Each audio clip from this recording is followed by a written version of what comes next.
Boa tarde. Boa tarde. Está dando para escutar, professora? Oi, estou ouvindo sim, gente. Boa tarde a todos e todas presentes. Boa tarde. Desculpa o atraso. Infelizmente, eu estou numa crise de labirintite, me perdi, peço desculpa a todos. Professora Cláudia, seja muito bem-vinda. Mais uma quarta-feira para a gente dar continuidade. É o nosso quarto encontro sobre Guiné-Bissau, e a professora Cláudia Moraes, da unidade da UFMA de São Bernardo, está aqui de novo conosco. Seja muito bem-vinda, professora, e é com você. Então, gente, boa tarde, né, mais uma vez. A gente pede também, mais uma vez, desculpa pelo atraso. Acredito que todos que estejam aqui estão acompanhando, provavelmente desde a primeira aula, né? Então, a gente se encontrou no primeiro momento, aí logo depois tivemos o professor Edmilson, tratando de literatura moçambicana, semana passada o professor Marcelo tratando de literatura angolana, e volta agora para mim, para a gente trabalhar a literatura de Guiné-Bissau, certo? Então, hoje o nosso trabalho ele vai estar voltado para esse país, como eu falei para vocês anteriormente, no nosso primeiro encontro, Guiné-Bissau, Cabo Verde, que foi o nosso primeiro país, nosso primeiro encontro, e São Tomé e Príncipe, são países que ainda têm pesquisas muito incipientes em relação à sua literatura, né? São literaturas que ainda chegam muito pouco aqui claro que por questões de políticas editoriais ainda chegam muito pouco aqui no nosso país. Então, o trabalho que eu tenho feito, né, nesses encontros que a gente tem planejado aí ao longo das quarta-feiras é justamente pensar essas literaturas que têm menos visibilidade, né, e fazer um panorama de apresentação dessas literaturas para, claro, nos instigar a leitura, né, e quem sabe conhecer melhor esses autores. Hoje eu vou dar ênfase principalmente à poesia, né, de Guiné-Bissau, que é onde eu também tenho trabalhos de pesquisa, que eu vou mais tarde conversar, apresentar para vocês,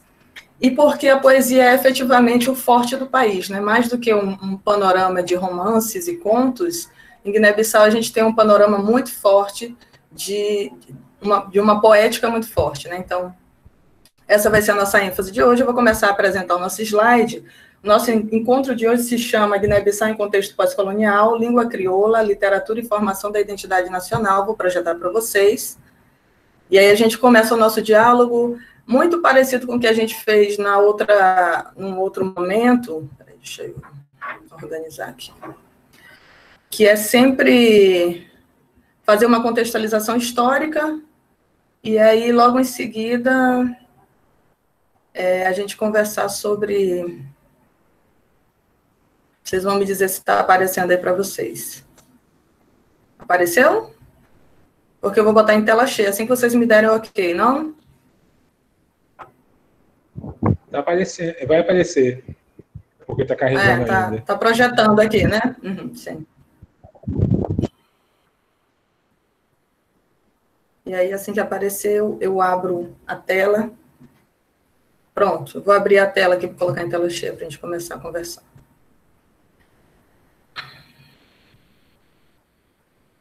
Pronto, está em tela cheia, gente? Respondam aí pelo áudio, que agora eu não estou mais vendo vocês, está olhando só o slide. Sim? Beleza. Então, vamos lá. O nosso encontro de hoje, como eu falei, Guiné-Bissau em Contexto Pós-Colonial, Língua Crioula, Literatura e Formação da Identidade Nacional. Eu dei ênfase nesses 3 pontos, porque, como a gente conversou anteriormente em Cabo Verde, né, nosso primeiro encontro, e agora mais especificamente em Guiné, a gente sente isso também muito fortemente, a Guiné-Bissau é um país que tem essa duplicidade com a língua portuguesa, né? Como a gente sabe, o nome do nosso curso é Curso de Literaturas Africanas de Língua Portuguesa, que é uma coisa, inclusive, que a gente pode contestar. Eu vou apresentar um trechinho aqui de um texto do Paulo Freire, que ele vai justamente de encontro a essa ideia, né? Dessas colônias, dessas ex-colônias, e como elas fazem esse uso de língua portuguesa. E por que a gente fala, né? No primeiro encontro, a gente falou um pouco dos países africanos de língua portuguesa, os PALOP, né? Língua oficial portuguesa.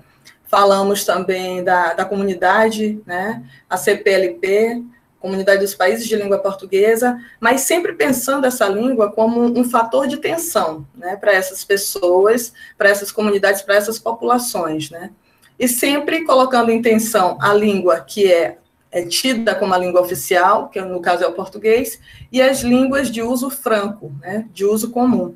E aí, no caso da Guiné-Bissau, a gente vai ter uma relação muito próxima da literatura com a exaltação do crioulo guineense, né, que é a língua que chega ali a ser uma amálgama das línguas nativas com o português, e aí é criada esse terceiro elemento, né, essa terceira língua que é utilizada como língua franca. Bom, aí eu começo apresentando um pouco do panorama do mapa, né, aquilo que a gente fez da outra vez, pensar um pouco literatura e suas geografias, né, suas cartografias. Esse é o mapa da Guiné-Bissau, aqui a gente tem a bandeira, logo em seguida a gente tem o mapa, né, então como vocês veem, a Guiné-Bissau faz fronteira com a Guiné ao sul, né, com o Senegal ao norte, e aqui, a oeste, a gente tem uma proximidade com o Oceano Atlântico, né, que é justamente o que vai nos unir, a nós brasileiros, com os países africanos de língua portuguesa, principalmente, né. Então, a gente teve um grande fluxo aqui no Brasil, além de escravizados, pessoas escravizadas vindas de Angola, Moçambique, também da Guiné-Bissau, por ser ali como vocês veem, um entreposto, né, conhecido como um entreposto, um posto de tráfico e de navegação. Então, a Guiné é um dos 54 países do continente, né, e foi colônia portuguesa desde o século XVIII, como se sabe, né, historicamente.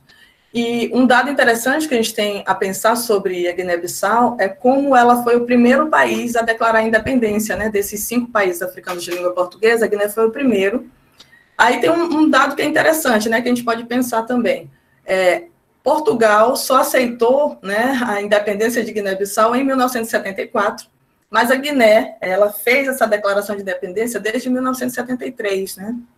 Isso para a gente pensar um pouco historiograficamente, lógico, né? E pensar a partir das hegemonias também, porque quando a gente vai pesquisar nos livros, geralmente a gente vê essa data de 1974, mas sempre entendendo que 74 foi o ano que Portugal aceitou, né? Então, até para a gente decolonizar esse nosso pensamento, né? A gente vai aceitar como declaração de independência o ano que Portugal aceitou ou o ano que o próprio país se declarou independente, né? Então, isso acho que é uma coisa legal da gente refletir, né? Após a sua libertação, o país mergulhou numa série de episódios que revelaram fragilidade política e institucional, registrando vários golpes de Estado, assim como os outros países que a gente já viu ao longo do curso, né? E outros países africanos, não de expressão portuguesa, né, mas também outros países francófonos, anglófonos, passaram por uma série de guerras civis, né, disputa pelo poder dentre os partidos que estavam trabalhando por essa independência, mas também cobiçando aquele nicho de poder que seria governar esses países depois da libertação do jugo colonial, né? Então, a Guiné-Bissau, nesse caso, ela não foge à regra. E aí, sob o domínio português, a Guiné-Bissau serviu durante muito tempo, essencialmente, como centro de comércio escravo, como a gente falou anteriormente, né, inclusive traficando bastante para o Brasil. E nesse contexto histórico, obviamente, a metrópole não tinha nenhum interesse em que essa população, né, do país colonizado fosse educada, né? Então, esse déficit educacional, que é também um déficit de alfabetização, refletiu mais tarde na criação dessa literatura, né, na conformação de uma literatura guineense, que, como se sabe, foi uma das literaturas que mais tardiamente começou a se formar naquele contexto, né? E aí, muito devido a isso, essa questão da problemática da educação, a falta de alfabetização da população guineense refletiu bastante. Claro, né, que é um tripé que a gente pensa, acho que eu falei isso anteriormente, a ideia de autor, obra e público. Então, se a gente não tem um público leitor, não tem efetivamente como estabelecer uma literatura nos moldes ocidentais, né? E aí eu falo moldes ocidentais porque eu penso numa literatura que é pautada na grafia, e não numa literatura oral, que aí seria uma outra discussão. E claro que quando a gente fala de literaturas e oralidades, a gente pode também pensar muito nos países africanos, né? Quando a gente está com foco na literatura que é feita de forma escrita, né? E aí é por isso que eu dou ênfase nessa ideia da falta de educação, né? Falta de investimentos na educação, falta de investimentos na alfabetização como um fator que foi retardatário, né, para a consolidação dessa literatura. E aí, mais uma vez, a gente tem o papel da imprensa também, como a gente falou em outros momentos, a importância da imprensa como um fator de um pontapé inicial, né, para a gente pensar essa conformação dessa literatura, né? Então, lá a gente também teve o Boletim Oficial da Guiné Portuguesa, né, e a gente fala de fins do século XIX, início do século XX, né, quais foram os jornais importantes nesse momento histórico. Boletim Oficial da Guiné Portuguesa, de 1880, Ecos da Guiné em 1920, A Voz da Guiné em 25, Boletim Cultural da Guiné Portuguesa, que durou de 1946 até 1973. Essa imagem que eu trago aqui para vocês é a imagem, eu gosto de trabalhar assim, gente, também imageticamente, né, porque eu acredito que a literatura ela não se constrói só a partir do escrito, né, puramente. Então, a gente tem uma série, principalmente quando a gente fala desses países africanos de língua portuguesa, a gente tem uma série de elementos que vão, de certa maneira, construir essa ideia de um país, né, e principalmente um país fragmentado, como esses países que acabaram de sair de uma independência recentemente, fragmentado nacionalmente, a partir de uma ideia de uma construção de uma unidade, né, de uma identidade nacional. E para isso, claro que a literatura serve como uma peça ideológica, mas não só a literatura, né? Então, quando a gente pensa nesses símbolos nacionais, eu trouxe a bandeira, ainda há pouco trouxe o mapa, né, para a gente entender como é que Guiné-Bissau está ali, ali naquele território africano, e agora eu trouxe esse brasão de armas, que ele é interessante na medida em que a gente pensa que a Guiné-Bissau, como a gente vai discutir mais na frente, mas muita gente deve saber, foi, juntamente com Cabo Verde, o nosso primeiro país, foram dois países que lutaram pela libertação a partir da figura de um ativista que é tido como um herói nacional desses dois países, que é o Amílcar Cabral, né?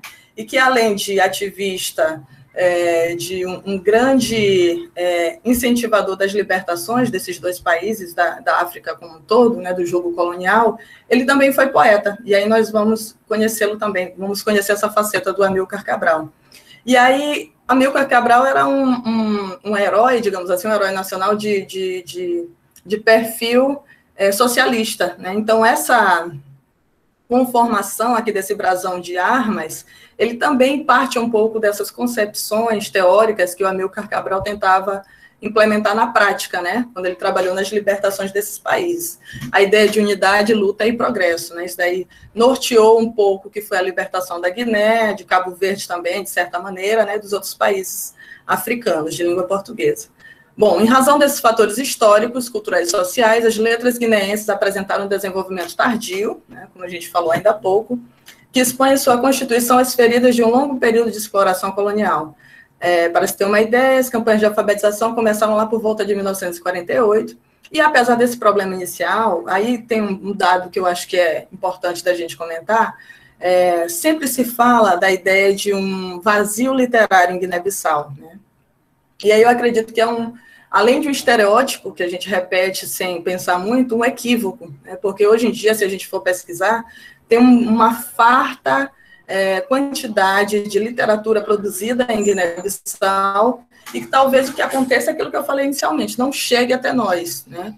Mas não quer dizer que essa literatura não esteja sendo produzida, principalmente agora, contemporaneamente, né? Então, muitos desses autores que eu vou trazer agora, tidos como precursores dessa literatura, principalmente pensando no século XX, né, ao longo do século XX, mas também pensando como essa literatura chega nos dias de hoje, como ela é produzida, né? Então, apesar desse problema inicial, o suposto vazio literário guineense tem sido preenchido por um sistema literário em pleno florescimento e que reclama com urgência a preocupação dos estudos acadêmicos e a divulgação de suas obras no Brasil. Quem fala isso é a professora Moema Parente Augel, que é uma especialista em Guiné-Bissau. Daqui a pouco eu vou mostrar para vocês o livro dela, que é fruto da tese de doutorado. E aí, quando terminar, a gente vai dialogar sobre isso também, sobre esse livro, que é um grande empreendimento de crítica literária sobre a literatura de Guiné-Bissau, né?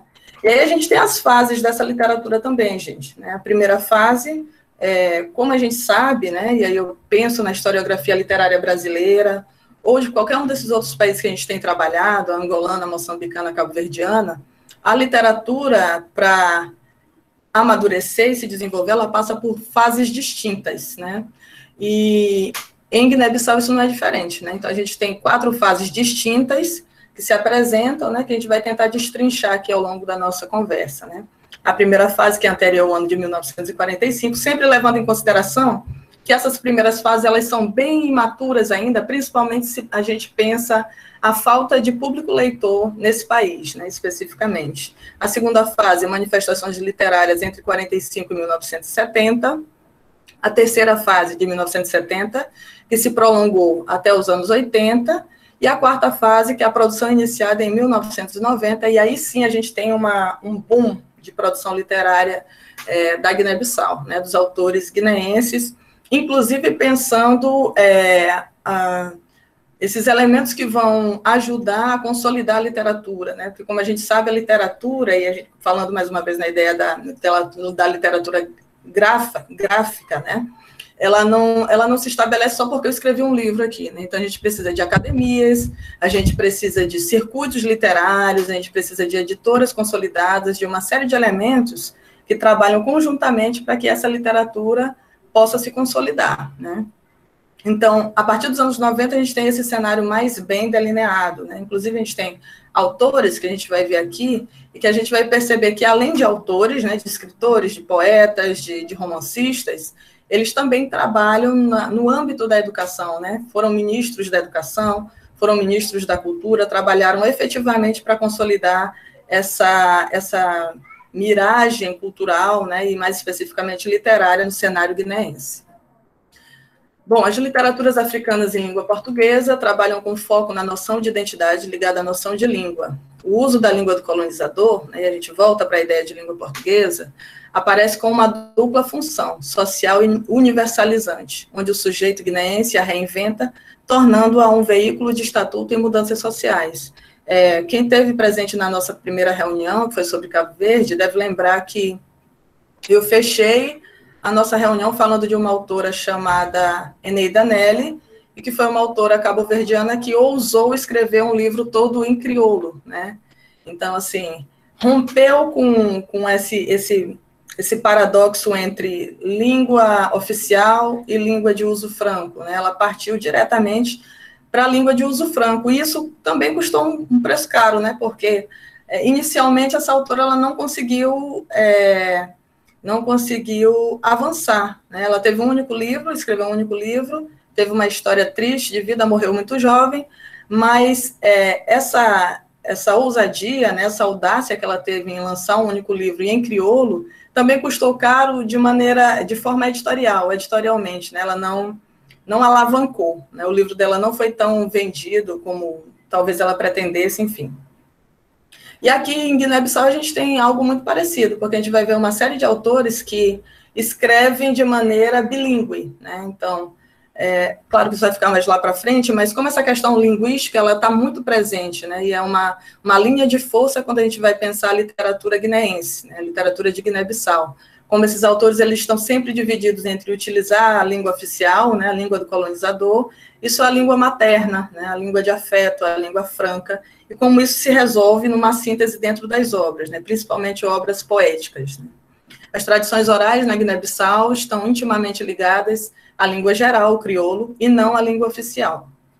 Para muitos, o crioulo surgiu como uma língua intermediária entre as diferentes línguas locais e o português, é um idioma de transição, uma mistura daqueles falados na Guiné-Bissau, tendo o português como uma língua base e tomando emprestado das diversas outras línguas nativas os seus elementos linguísticos. Então, como eu falei para vocês anteriormente, o crioulo ele aparece como uma terceira via, né? Como um terceiro elemento ali que vai ajudar, de certa maneira, a resolver esse impasse entre língua do colonizador e língua nativa, né? Língua autóctone. Embora o português seja a língua que prevaleça na poesia guineense, o recurso ao crioulo é cada vez mais frequente, quer pela escrita em crioulo, propriamente, quer pela utilização de termos e expressões crioulas em textos em português. E aí a gente tem aqui um quadro para mostrar quem são esses precursores da literatura produzida em Guiné-Bissau. O primeiro deles é o cônego Marcelino Marques de Bar. Marcelino Freire é o organizador da balada literária em Teresina, e eu lembrei que logo, logo vai começar a balada literária, né? Marcelino Marques de Barros foi a figura que mais se destacou, né? É uma figura que atuou dentro do século XIX, e nessa época a maioria das obras era publicada em língua portuguesa.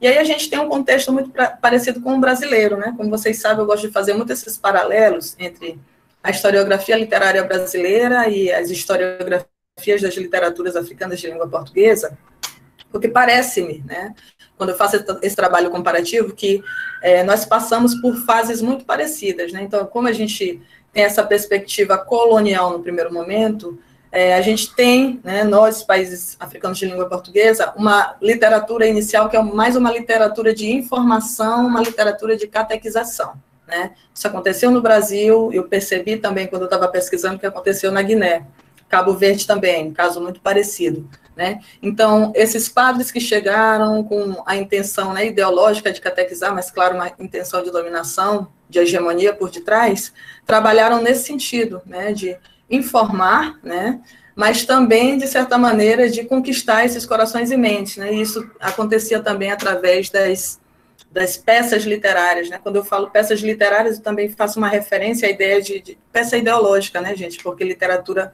anda lado a lado com política, e não tem como a gente, hoje em dia, principalmente, né, que a gente está vivendo um momento de muito acirramento político, a gente relevar isso, né, a gente dizer, não, a literatura está ali no Jardim das Musas, e nós estamos aqui no resto do chão do mundo, e as coisas não dialogam, não se tocam, não tem como a gente pensar hoje em dia mais dessa maneira, né? Então, pensar que fazer literatura também né, em grande medida, não só em certa medida, né, numa medida ali estreita, mas em grande medida também é fazer política, né? Através do registro dos contos populares e das canções guineenses, em crioulo e em outras línguas, o Cônego editou o primeiro livro que salvaguardava a cultura de Bissau, sem que o domínio colonial a mitigasse. Desse trabalho resultou, por exemplo, as obras Contos, Canções e Parábolas. Guiné-Bissau também é um país que tem uma relação muito forte com a música, né? Literatura e música também andam muito de mãos dadas nesse país. Então, estava até conversando isso ainda há pouco, vai ter um evento sobre literaturas africanas, de um modo geral, não só de língua portuguesa, e que o evento ele vai contar também com cantores, né? Então, essa relação muito proximal entre literatura e música, né? Em 1973, saiu a antologia de poemas denominada Poilão, com textos de autores portugueses, cabo-verdianos e guineenses. Entre os guineenses estavam Pascoal d'Artagnan Aurigema, Atanásio Miranda, Antônio Batican Ferreira e Tavares Moreira. Em 1977, sai a publicação da antologia Mantenhas para quem luta, pelo Conselho Nacional de Cultura. Então, a gente vê, a partir de 1970, né, na década de 70, como a cultura ela já está sendo efetivamente conformada ali governamentalmente, né? E o Conselho de Cultura ele começa a trabalhar também para que sejam consolidadas, né, essas literaturas que estão circulando, não estão efetivamente circulando só de maneira oral, né, mas consolidar essas literaturas a partir dessas iniciativas, né, de pensar a cultura como a literatura e a cultura, né, como uma parte importante da constituição da identidade do país, né? No que se refere às mulheres escritoras, e aí a gente vai ver isso também, que é outro dado muito interessante, que eu quero que a gente talvez possa discutir no final. A gente tem, assim, uma preponderância imensa de poetas, homens, né? E poucas mulheres atuando, né? Tanto na prosa quanto na poesia. Na prosa eu trouxe um único autor, e é um homem também, né? Na prosa não me apareceu, assim, uma autora. A gente tem essa aqui que eu estou citando agora, que é a Domingas Sami, é autora do primeiro livro de ficção da Guiné-Bissau, uma coletânea de contos de 1993. Mas como existe essa preponderância de homens, né, na autoria literária, e por que a gente ainda não tem um quantitativo expressivo de autoras, né? Eu percebi isso também quando trabalhei em Cabo Verde, e São Tomé e Príncipe, agora que eu já iniciei as pesquisas também, né? Então a gente tem sempre uma maioria de homens sendo poetas, prosadores, contistas, cronistas, né? E as mulheres ficam em segundo plano. E é engraçado a gente pensar nessa chave, porque aqui no Brasil mesmo a gente tem uma gama de eventos que são realizados justamente homenageando essas autoras africanas, principalmente as de língua portuguesa, né? Então, eu lembro que eu participei, acho que em 2016, de uma Afrolic, que é um evento de literaturas africanas, em que as homenageadas eram as autoras africanas de língua portuguesa. Apesar de que, quando a gente vai pesquisá-las, né, a gente ainda entende, ainda percebe que elas são minoria. Então, pensar aí essas diferenças de gênero também. Isso acontece também no contexto de Guiné-Bissau, né? E aí eu vou partir agora para os nossos autores, tá, gente? A gente começa trabalhando com cada um deles, eu fiz um recorte, né? A nossa apresentação de hoje não vai ser tão extensa, eu quero que sobre tempo para a gente dialogar também. Eu trouxe uma média de 8 autores, um único de prosa, né? Então eu coloquei realmente ênfase na poesia, e aí a gente vai ver também, né, dentre esses autores, como a gente tem uma maioria masculina, né, e apenas 2 autoras, 2 mulheres, trabalhando na poesia guineense, né? Então, o Vasco Cabral, ele é um dos precursores também, um autor já falecido, né, nasceu em Farim, na Guiné-Bissau, onde também faleceu. Para além de sua atividade poética, foi também ativista político, isso a gente vê com muita força, não só na Guiné, e aí, acho que vocês perceberam também nas outras aulas, né, mas muitos desses autores que são literatos são também ativistas, né, e, obviamente, como a gente falou, as coisas não andam descoladas umas das outras, esse ativismo político deles vai refletir na literatura que eles produzem, né. Sem obra literária anterior, a autoria de Vasco Cabral surge com o livro A Luta é Minha Primavera, que é esse que aqui está, também projetado, um livro de poemas que reúne 59 textos escritos entre 1951 e 74, ordenados cronologicamente em cada uma das seções do livro, espelho do seu ideário nacionalista africano. Faz parte da escola neorrealista do seu tempo. A solidariedade, aí são os temas que ele trabalha, né? A solidariedade, a fraternidade, o amor, a dor, a alegria, a esperança, a liberdade, a poesia da vida são alguns dos campos semânticos do roteiro poético de Vasco Cabral. E aí vale a gente fazer uma ressalva em relação ao trabalho, né, desses autores. Como a gente vai ver, eu trouxe uma poesia dele, né, para a gente dar uma olhada aqui. Como eu acabei de falar, né, falei anteriormente, como esse ativismo deles vai aparecer claramente na sua obra poética, principalmente nesses 2 primeiros que a gente vai trabalhar, que agora é o Vasco Cabral, e logo em seguida a gente vai ver o Amilcar, né? Como a gente falou, é um herói da Revolução.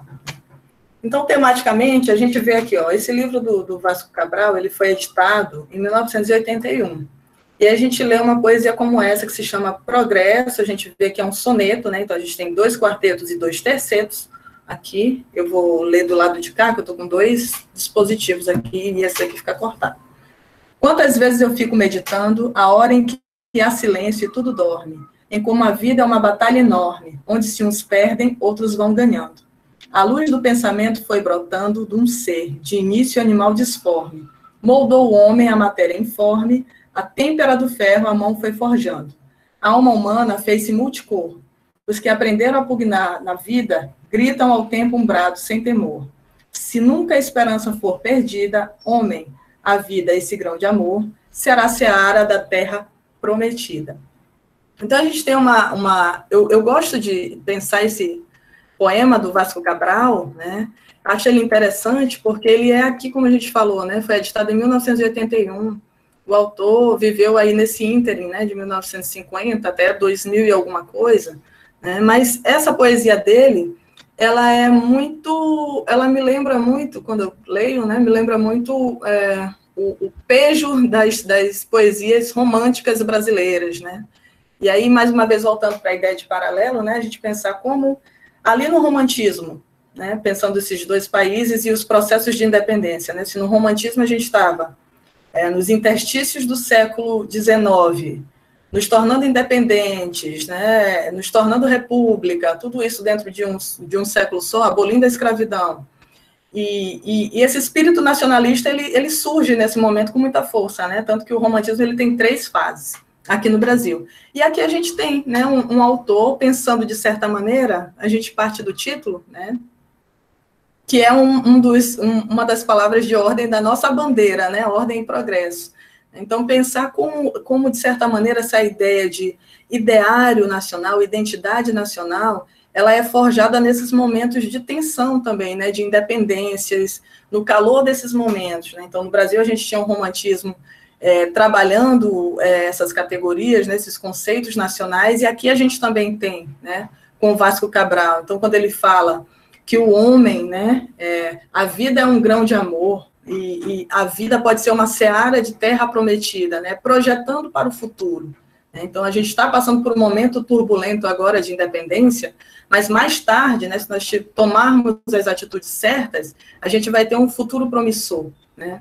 Isso é muito, muito, muito romântico, gente. Eu acho isso, assim, de uma extração romântica. Claro que a gente, às vezes, até entende ao revés do que é o romantismo, né? A gente, romântico é aquilo que é, sei lá, voltado para o amor. E, na verdade, não é, né? O romantismo, ele tem toda uma extração voltada para a ideia de nacionalismo, que é muito forte, né? Então, a ideia da construção de nação, ela parte também dessa construção do romantismo enquanto uma escola literária, mas não só escola, né? Não só um movimento literário, também uma peça ideológica, né, para a gente pensar como isso é forjado dentro das manifestações literárias que acontecem nesses países que estão em processo. Por isso que eu falo do Brasil, né?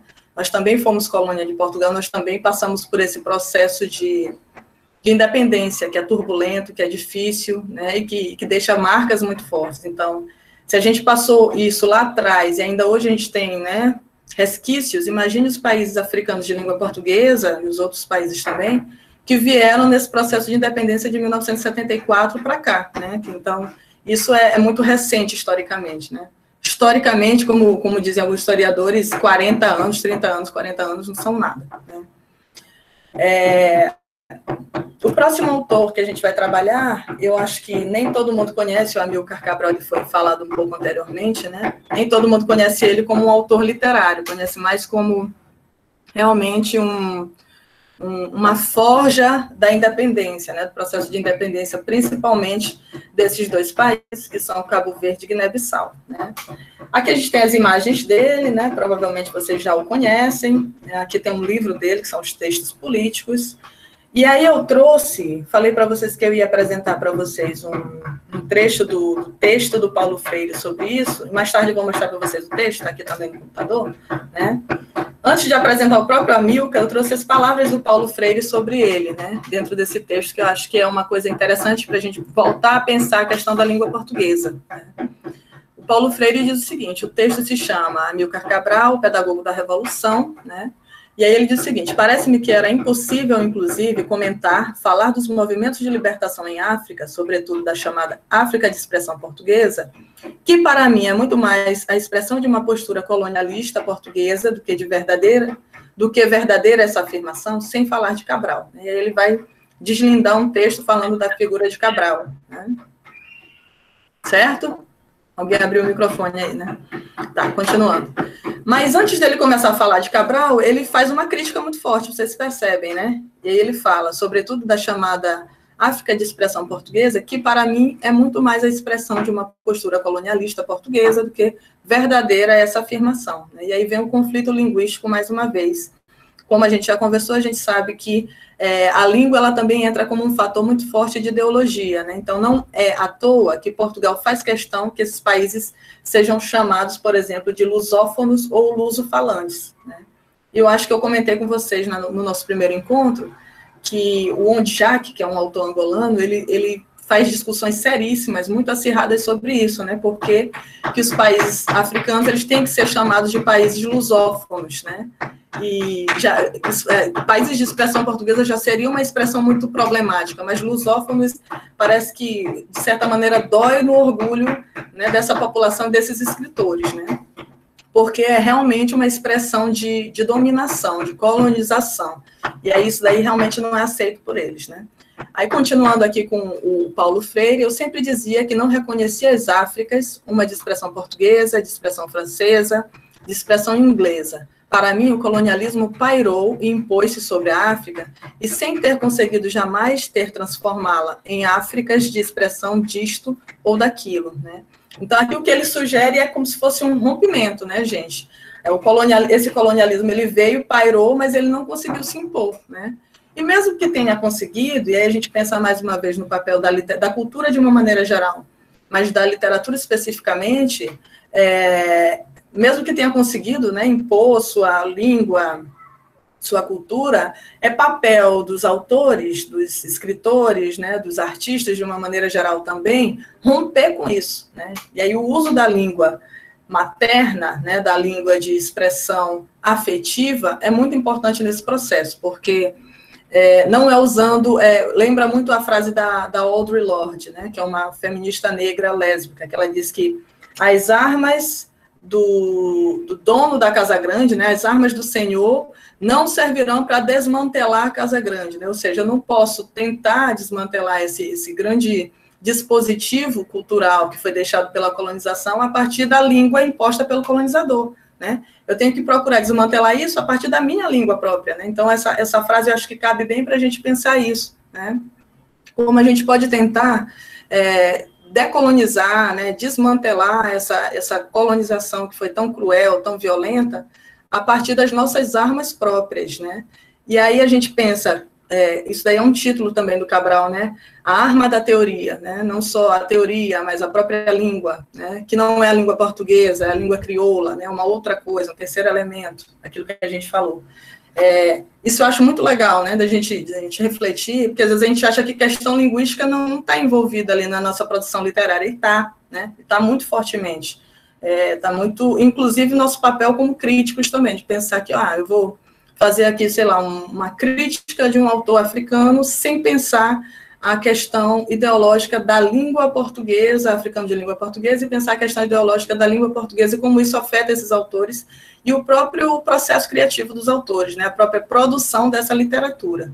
Então, acho que é nesse caminho que o Paulo Freire, lá desde a década de 80, pensa, né, o Amílcar Cabral, e esses próprios autores se pensam também, né, a partir daí, entendem a língua materna como uma chave de resposta ao colonialismo, né. E aí, aqui, apresentando um pouco o Amílcar, né, vocês já devem conhecer bem, mas faz parte aqui do nosso show, né, ideólogo da independência de Guiné-Bissau e de Cabo Verde, um dos principais teóricos da luta armada para a libertação africana. Amílcar Cabral foi engenheiro agrônomo e escritor. Durante sua carreira, destaca-se no cargo de secretário-geral do partido, né, que vocês devem conhecer também. Ele é importante, esse partido, no trabalho de libertação de Guiné e Cabo Verde, né, Partido Africano para a Independência da Guiné e Cabo Verde, em 1956. E como fundador da Assembleia Nacional do Povo da Guiné, em 1972, grande passo para a independência, né? Ele foi um intelectual marxista, como eu comentei anteriormente, e sempre esteve comprometido com o pensamento crítico, assegurando que a organização da luta situava-se em concordância com a realidade concreta da terra. No que tange a escrita da poesia, que é o nosso foco aqui, para Cabral, cantar sua terra e seu povo era um exercício tão mais intenso do que combater militarmente o colonizador, né? E a gente volta para aquele ponto do soft power, né? A cultura serve como esse poder mais suave, né? Mas que age igualmente, com igual eficiência, né? Quando a gente pensa nos modos de colonizar mentes, né? Tanto que tem um texto do Eduardo Said, que eu acho muito interessante para a gente trabalhar esses quesitos, né? Essas questões que estão sendo postas aqui, que se chama cultura e imperialismo, né? Uma cultura serve para consolidar certos imperialismos, né, seja nesses momentos históricos do século XIX, e aí atravessando o século XX, mesmo pensando o nosso jovem século XXI. Né. E um dos mais carismáticos líderes africanos do seu tempo, Cabral foi brutalmente assassinado por alguns dos seus companheiros em 1973, né, pela Política Internacional e de Defesa do Estado, a PIDE, que era a Polícia Política de Portugal, né, que estava atuando nesses países, sempre cerceando liberdades, enfim, né, um pouco que, de certa maneira, a gente está também passando aqui no nosso país, nesse momento, né. Aí eu trouxe essa poesia do Amílcar, que eu achei ela super, uma poesia, assim, até que emociona quando a gente lê, né, porque é uma poesia que clama pela nossa humanidade, pela nossa luta também, pelo nosso engajamento, né. A poesia se chama No Fundo de Mim Mesmo, e aí eu vou recitar aqui para vocês, invisível que talvez vida, aqui no finalzinho que eu não estou vendo, tá? No fundo de mim mesmo, eu sinto qualquer coisa que fere minha carne, que me dilacera e tortura. Qualquer coisa estranha, talvez seja ilusão. Qualquer coisa estranha que eu tenho não sei onde, que faz sangrar meu corpo, que faz sangrar também a humanidade inteira. Sangue. Sangue escaldante, pingando gota a gota no íntimo de mim mesmo, na taça inesgotável das minhas esperanças. Luta tremenda, esta luta do homem, e beberei de novo, sempre, sempre, sempre. Este sangue não sangue que escorre do meu corpo. Este sangue invisível, que é talvez a vida. Né? Então, tanto quando a gente lê lá, claro que o Vasco Cabral, que a gente acabou de ler, com uma pegada, né, uma extração mais romântica, né, de idealização, mas aqui também a gente vê uma perspectiva de batalha, né, batalha por essa vida. Então, os termos que ele usa dentro da poesia, a humanidade com H maiúsculo, né, o sangue que serve ali como estribilho, que ele fala sangue em quase todos as estrofes, né, que faz sangrar, e ele fala sangue separadamente aqui, sangue escaldante, né, beberei de novo, sempre, sempre, sempre, esse sangue não sangue, né, esse sangue invisível. Então, essa ênfase, né, na terminologia, no termo sangue, que faz pensar, né, nos leva a pensar nessa ideia de luta, né, de luta que seja aguerrida, que nos faça sangrar, mas é uma luta também pela nossa própria humanidade, né, pela nossa própria possibilidade de sermos humanos, né. E aí o próprio título, se a gente pensar no fundo de mim mesmo, né, é algo muito íntimo, não é algo que está aqui na superfície que a gente sente, não, quando você reflete profundamente, né, quando você está profundamente abstraído pelos seus pensamentos, e aí sim você consegue pensar nisso, né, nessa, que seria uma luta não só pela vida, pela sobrevivência, mas principalmente uma luta pela humanidade, né, e aí essa humanidade que aparece com H maiúsculo não é uma humanidade qualquer, uma humanidade reles, é uma humanidade grandiosa, né, digamos assim. Acho que é esse sentimento, essa pulsão que o Amilcar, ele apresenta nessa poesia. Por isso que eu escolhi ela, né? Ela é uma poesia muito bonita, né? Espero que vocês tenham gostado também. A gente vai ter tempo para discutir lá no final. Mas aí, caminhando, né, porque eu tenho outros autores também para apresentar, e aí mais tarde a gente discute. Uma das autoras que eu trouxe, né, eu falei para vocês que eu trouxe duas. Uma delas é a Odete Semedo. A Odete Semedo, durante muito tempo, foi meu objeto de estudo. Eu pesquisei muito a Odete Semedo, principalmente em 2018. Inclusive, eu disponibilizei um texto que eu publiquei com um colega sobre a poesia dela. Né? A Odete Semedo, ela tem uma relação muito próxima com o Brasil. Ela fez o doutorado dela aqui, na PUC Minas, com a professora Maria Nazaré Soares Fonseca. Né? Foi orientanda da professora Maria Nazaré no doutorado em Minas Gerais. E aí a Odete é uma representante da nova geração, né? Produz contos e poemas, o forte dela é a poesia, né? Conta atualmente com 4 obras literárias publicadas, sendo 2 de poesia e 2 de prosa. E aí eu trouxe as obras para a gente ver daqui a pouco, né? As obras são essas: Entre o Ser e o Amar, Sonear Histórias e Passadas que eu ouvi contar, De Gênia, Histórias e Passadas que eu ouvi contar. O primeiro é 1, e aí o de Gênia é o 2, e No Fundo do Canto, que é um livro de poemas de 2003. Foi a primeira poeta a publicar, em 1996, pelo Instituto Nacional de Estudos e Pesquisas, um livro de poesia intitulado Entre o Ser e o Amar. Odete Semedo, como eu falei para vocês anteriormente, a gente tem vários desses artífices, né, da cultura guineense que também foram políticos, né, que atuaram politicamente. A Odete Semedo, ela já foi ministra da Cultura em Guiné-Bissau, rompeu com o governo, passou um tempo fora, inclusive aqui no Brasil, né, na época que ela estava fazendo doutorado, foi muito ameaçada na época, então ela tem uma relação conflituosa, né, com o governo de Guiné-Bissau, apesar de ser o país dela do coração, né, e ela ter atuado politicamente também, ainda atua poeticamente, né, como uma autora muito, muito forte, muito conhecida, uma das mais conhecidas, uma das que mais chega aqui no Brasil. Ela tem essa relação conflituosa com o governo do país, né. Aqui estão as obras dela, que eu trouxe para vocês, Entre o Ser e o Amar, né? Odete Costa Semedo, No Fundo do Canto, e Guiné, Histórias, Culturas, Sociedade e Literatura, que é um livro teórico, na verdade, né? Esses dois aqui, Entre o Ser e o Amar e No Fundo do Canto, são 2 livros de poesia, e esse outro é um livro de teoria, que ela vai, né, fazer algumas construções aí históricas e culturais, né, da Guiné-Bissau. E aí, da Odete Semedo, eu trouxe 2, deixa eu ver a hora aqui, eu trouxe dois poemas, né? Esse daqui eu gosto muito, muito mesmo, particularmente, porque esse foi um dos que eu analisei, né, quando eu estava fazendo a pesquisa sobre Odete Semedo, porque ele vai justamente pôr em questão a relação com a língua do colonizador, né, com o português como língua oficial. E aí eu vou recitar para vocês, tá? Eu vou tomar um pouco de água, gente, porque eu estou com a garganta chata desde de manhã, e aí para não me prejudicar daqui para mais tarde, que a gente ainda tem o que conversar, né? Em que língua escrever é o título do poema, né? Em que língua escrever?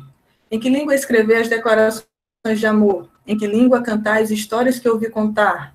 Em que língua escrever, contando os feitos das mulheres e dos homens do meu chão?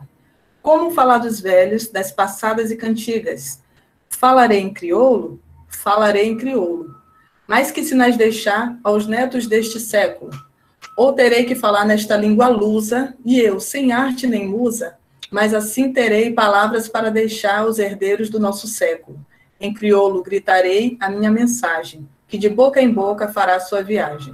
Deixarei o recado num pergaminho, nesta língua lusa que mal entendo, no caminho da vida, os netos e herdeiros saberão quem fomos. Eu acho essa poesia particularmente assim muito bonita, né? Porque ela é uma poesia metalinguística, né? Ou seja, é a língua que fala da própria língua, né? Autorreferentemente. Ela se questiona em que língua ela deve escrever. Esse livro, em que a Odete, eu acho que é o Entre o Ser e o Amar, esse anterior aqui, ele é escrito de maneira bilíngue. Então, numa página a gente tem o poema escrito em língua portuguesa, na outra página a gente tem o poema escrito em crioulo, né? Crioulo guineense. E aí esse trabalho que ela faz com a própria língua, né, de pensar e repensá-la, né, uma dobra sobre si mesmo, né, pensar essa língua e escrever sobre essa língua é muito bonito, né, porque ela vai falar de maneira também geracional. Eu fiz uma marcação aqui, acho que vocês estão vendo, quando ela fala, ela começa, né, fazendo exposição do poema, as declarações de amor, as histórias que eu vi contar, sempre se questionando, né, a gente vê que tem muita interrogação aí no início do poema, né. Aí tem uma hora que ela se pergunta e ela responde no mesmo tom. E o que a gente percebe que é de diferente é justamente a pontuação, né? Primeiro ela se pergunta, falarei em crioulo? E aí ela responde com uma exclamação, falarei em crioulo, né? Então vem a afirmação, né? Qual é a língua que ela vai utilizar no final das contas? É o português? É o crioulo? Né? Ela se pergunta, se questiona, e ela chega à conclusão de que para deixar o seu legado, ela só pode deixar se for na língua, né, de uso comum, na língua de afeto, que é o crioulo guineense, né? E ela começa a fazer a exposição dela acerca dessa questão geracional que eu estava falando para vocês, né? Mas que sinais deixar os netos desse século, né? Ou terei que falar, e aí ela faz uma crítica que eu acho legal, que é, olha como ela fala, ou terei que falar nesta língua lusa, né? Lusa, vocês sabem, de Portugal, né? De lusofonia. E eu sem arte nem musa, mas assim terei palavras para deixar aos herdeiros do nosso século. Olha que legal que ela fala, que ela diz que se ela tiver que falar em português, na língua lusa, ela não vai ser nem sem arte nem musa, né? Ela não terá inspiração, não será artista para escrever nessa língua. Ela só pode ser artista se ela escrever no crioulo guineense, né? Aí ela continua, em crioulo gritarei a minha mensagem, que de boca em boca fará sua viagem. Deixarei o recado num pergaminho, nesta língua lusa que mal entendo, no caminho da vida, os netos e herdeiros saberão quem fomos. Aqui entra uma questão de escrita mesmo, né? Que ela diz o seguinte, deixarei o recado num pergaminho, né? Quando a gente pensa em pergaminho, a gente pensa o quê? Na escrita, né? A gente não está pensando na língua falada, quando a gente fala de pergaminho, né? Nesta língua lusa que mal entendo, né? Essa falta de compreensão da língua do colonizador, isso também é legal que ela coloca no poema, né? Essa falta de sintonia, né, com a língua do colonizador, é uma língua que ela não entende direito, e aí ela repete língua lusa, né, 2 vezes. Que mal entendo, no caminho da vida, os netos e herdeiros saberão quem fomos, né? Aqui é a deixa para a gente entender como esse legado fica para as gerações que virão mais à frente, né? Netos e herdeiros são aqueles que virão mais tarde, né? Vão saber quem foram essas pessoas que, de certa maneira, forjaram a poesia, forjaram a literatura, nesse momento ainda de tensão entre línguas, né? Entre língua oficial e língua materna, né? Língua de afetividade. Esse é um poema, o outro é esse aqui, que se chama Mais o Evidente Era a Odisseia, né? Esse também, ele é um poema muito melancólico, né? A gente vai perceber o porquê dele, dessa melancolia, né? Como a gente percebe isso ao longo da poesia. Homens, mulheres e crianças, todos tinham de partir. O pensamento era deixar a cidade amaldiçoada que antes paraíso fora. O dia amanheceu prene de viagens, eram vários os grupos, que em fila indiana desfilavam sem destino certo. Vais aonde? Para onde os meus pés me levarem. E sei que será o mais longe possível, longe do cheiro e do fumo, da pólvora.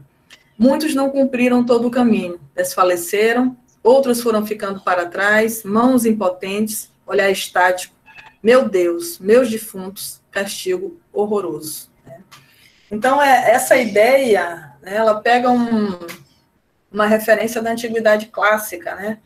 Traz o termo Odisseia para pensar o quê? Essa travessia, que quando a gente vai ler a poesia, a gente percebe que é uma travessia fugindo da guerra, né? Quando ela fala aqui, ó, vais aonde? Ela começa a narrar a odisseia das pessoas, né? Homens, mulheres e crianças, todos tinham de partir, fugindo da guerra civil, né? Deixar a cidade amaldiçoada, que antes era o paraíso dessas pessoas, mas que se tornou, de certa maneira, um inferno, né? E aí, pergunta-se para essas pessoas, vais aonde? Para onde os meus pés me levarem, e sei que será o mais longe possível, longe do cheiro e do fumo da pólvora, né? Isso daí que indica a ideia de conflito, de guerra que está acontecendo naquele momento, né? Muitos não cumpriram todo o caminho. O que é que acontece ao longo desse caminho? Algumas pessoas vão sucumbindo, falecendo, né? E ela coloca isso também, muito poeticamente, né? Desfaleceram, outros foram ficando para trás, mãos impotentes, olhar estático, meu Deus, meus defuntos, né? Então, os defuntos que esse conflito armado, que essa guerra civil deixou dentro do país, né? Dentro da Guiné. Esse que é e ela finaliza com isso, né? Castigo, a ideia de um castigo horroroso. Você ter que deixar sua terra, que outrora foi um paraíso, mas que agora não é mais, né? Você ter que peregrinar, né? Você ter que passar por essa odisseia, fazer esse périplo imenso apenas para garantir a sua vida, né? Para garantir que você vai sobreviver a isso. E muitos, obviamente, sucumbem no meio do caminho, né? Que é uma imagem também muito triste que o poema traz, né? E aí, quando ela termina falando, meu Deus, meus defuntos, castigo horroroso, né, a gente sente como a poesia ela é pungente, né? A gente percebe como ela toca na dor dessas pessoas que perderam, né, entes queridos para a guerra civil. Bom, gente, essa é a Odete Semedo, que é uma autora que eu gosto muito, espero que vocês também despertem para conhecer a poesia dela, essa é até mais fácil da gente encontrar aqui no Brasil, né, alguns livros publicados. E também tem muito contato aqui com o nosso país, então é uma boa pedida para a gente fazer as nossas pesquisas, né? O Abdullah Sila é o único prosador que eu trouxe, né, para apresentar para vocês. Como eu falei para vocês no início, a poesia é o forte, né, de Guiné-Bissau. Bom, esse é o autor, né, engenheiro, economista e escritor. Ele é considerado o autor do primeiro romance guineense a ser publicado, que se chama Eterna Paixão, em 1994. Né? Então, a gente tem duas coisas distintas aqui. Em 94, a gente tem Eterna Paixão, pelo Sila, e aí, um pouco antes, a gente estava vendo na Semedo, que ela foi a primeira poeta a publicar pelo Instituto Nacional de Estudo e Pesquisa. Né? Então, a gente tem dois pioneiros aqui, lado a lado. Apesar de ter presenciado momentos difíceis da luta armada de libertação nacional, esse autor faz parte das brigadas de alfabetização do país, né, aquilo que a gente conversou inicialmente. Então, também trabalhou pela educação e pela cultura de Guiné-Bissau. Tem 3 romances, o Eterna Paixão, que é o primeiro, né, o considerado primeiro romance guineense, A Última Tragédia, de 1995, e Mestida, que é o mais conhecido e é muito estudado aqui no Brasil também, 1997. O autor é considerado o fundador da ficção guineense. Sua escrita não se restringe à simples constatação do desastre em que resultou a libertação do jugo colonialista, nem se detém apenas na retratação das mazelas do povo guineense, mas procura denunciar, direto ou indiretamente, os responsáveis pelos problemas, né? E aí eu trouxe aqui para você, aqui estão as obras dele, tá? Esses 3 aqui, Eterna Paixão, A Última Tragédia Mestida, que é uma trilogia, né? Ou seja, são 3 histórias contadas, os 2 primeiros romances, e o terceiro é considerado uma narrativa menor, em extensão, né? Quase como uma novela, né? E as Orações de Mansata, que é um uma peça de teatro, tá? E eu trouxe um trecho do Mexida para vocês. É esse aqui. Eu vou dar uma lida rapidamente, tá? Era uma guerra que tinha... O Mexida, ele tem uma coisa interessante, ele parece, né? Os 2 primeiros livros, eles têm mais coesão, são mais coesos entre si as histórias, e o terceiro, ele parece, assim, uma coletânea de contos, que aparentemente, né, inicialmente, quando a gente lê, parece que eles não têm muita relação entre si, mas só no final da leitura a gente vai entender que todos os contos, né, que ele produz ali naquela terceira edição, eles têm coerência, né? São coerentes entre si.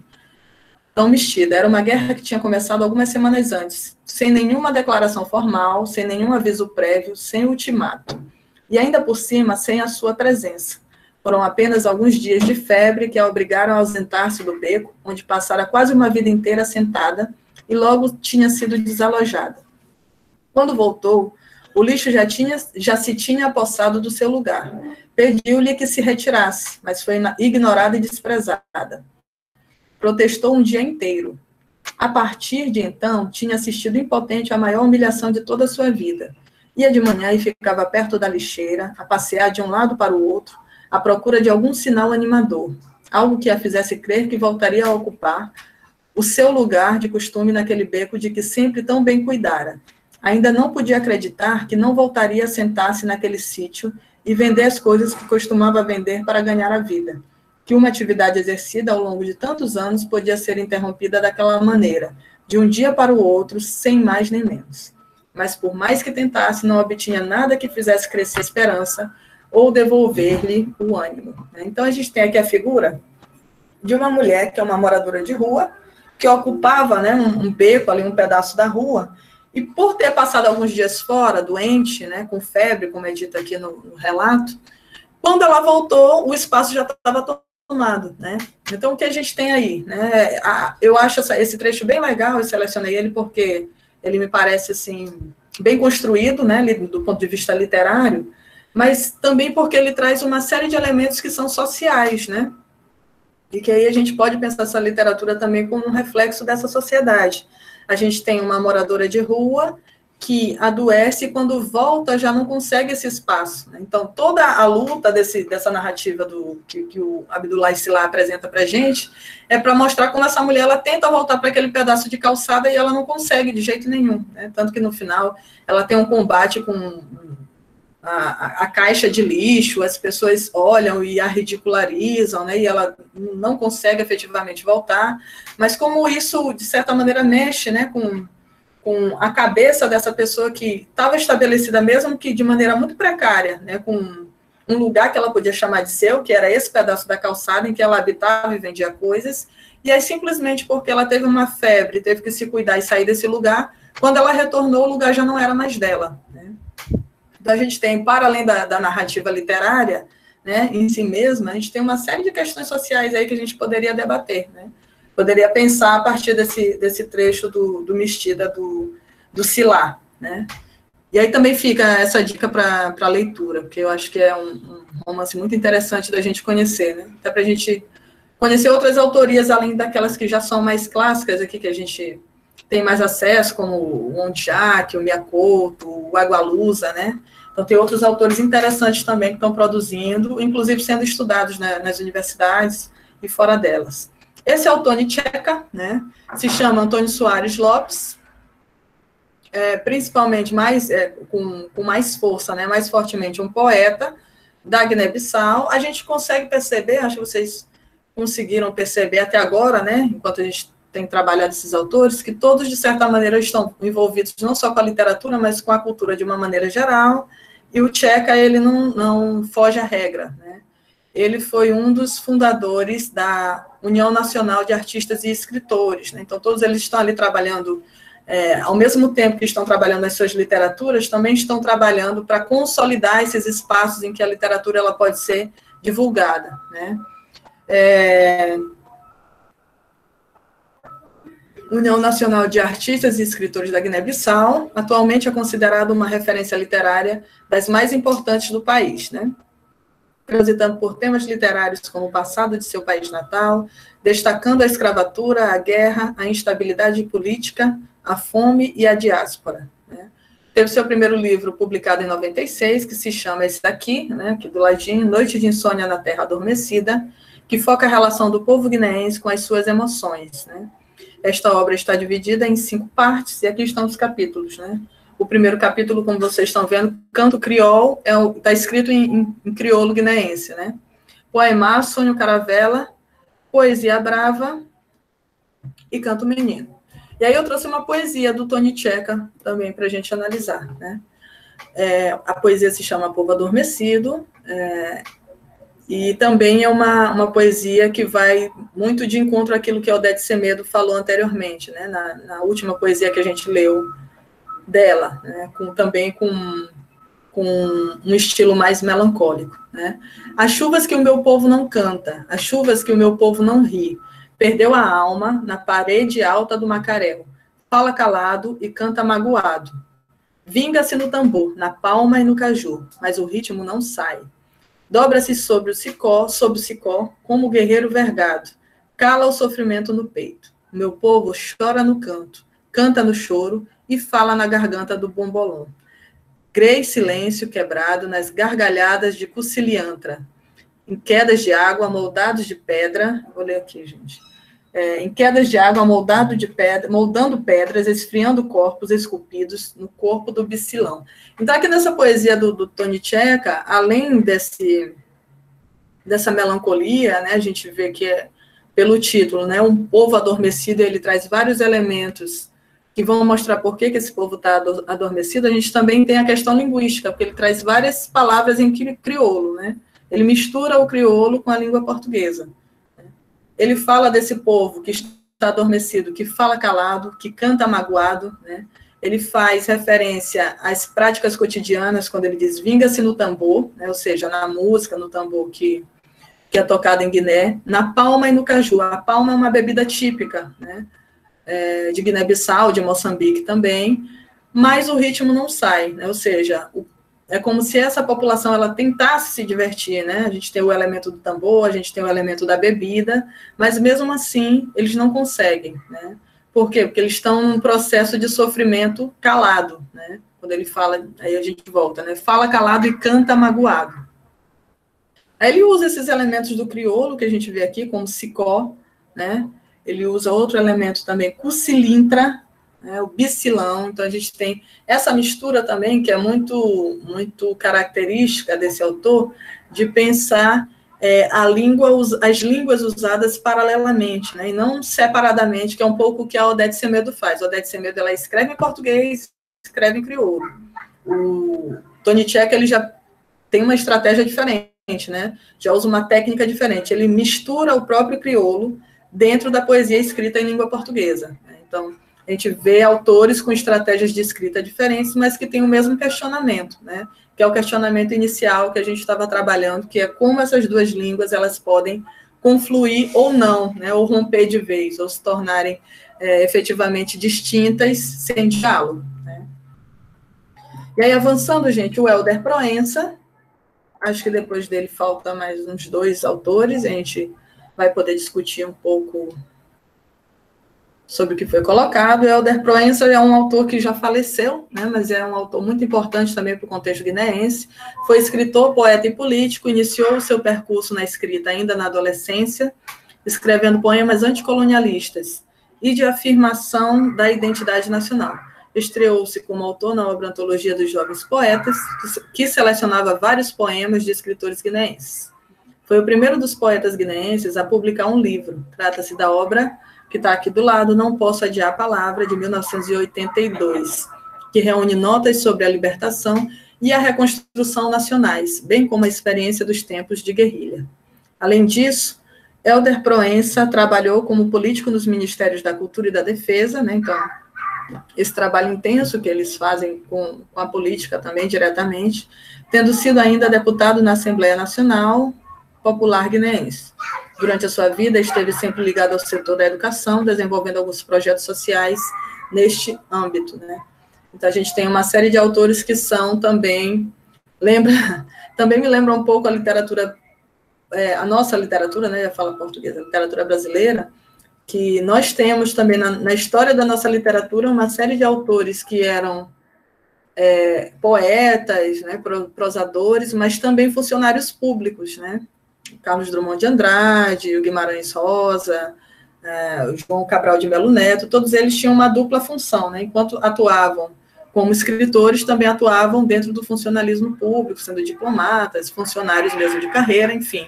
E aí, nesse país aqui, especificamente na Guiné-Bissau, a gente vê algo muito parecido, né? Que enquanto eles estão produzindo literatura, também estão trabalhando dentro dos ministérios, sendo ministros de cultura, né? Trabalhando nas secretarias, e é importante a gente pensar também essa dupla função desses autores, né? Não estão vivendo só para a produção literária, estão também vivendo como digamos assim, a parte prática, né, desse país, como isso pode aparecer, confluir como uma prática no cotidiano, né? Essa literatura ela não é só escrita ali e deixada de lado, ela também aparece quando esses autores, eles tomam cargos, né, exercem cargos públicos e, de certa maneira, também trabalham para que a literatura chegue na grande maioria da população, que é o objetivo final, né? Seria o objetivo final de quem trabalha, por exemplo, no Ministério da Cultura ou no Ministério da Educação. Eu trouxe uma poesia, que é a poesia homônima do Helder Proença, né? O título do livro, que se chama Não Posso Adiar a Palavra. Eu vou ler para vocês. Quando te propus um amanhecer diferente, a terra ainda fervia em lavas e os homens ainda eram bestas ferozes. Quando te propus o acumular de forças, o sangue nômada e igual coagulava em todos os cárceres, em toda a terra e em todos os homens.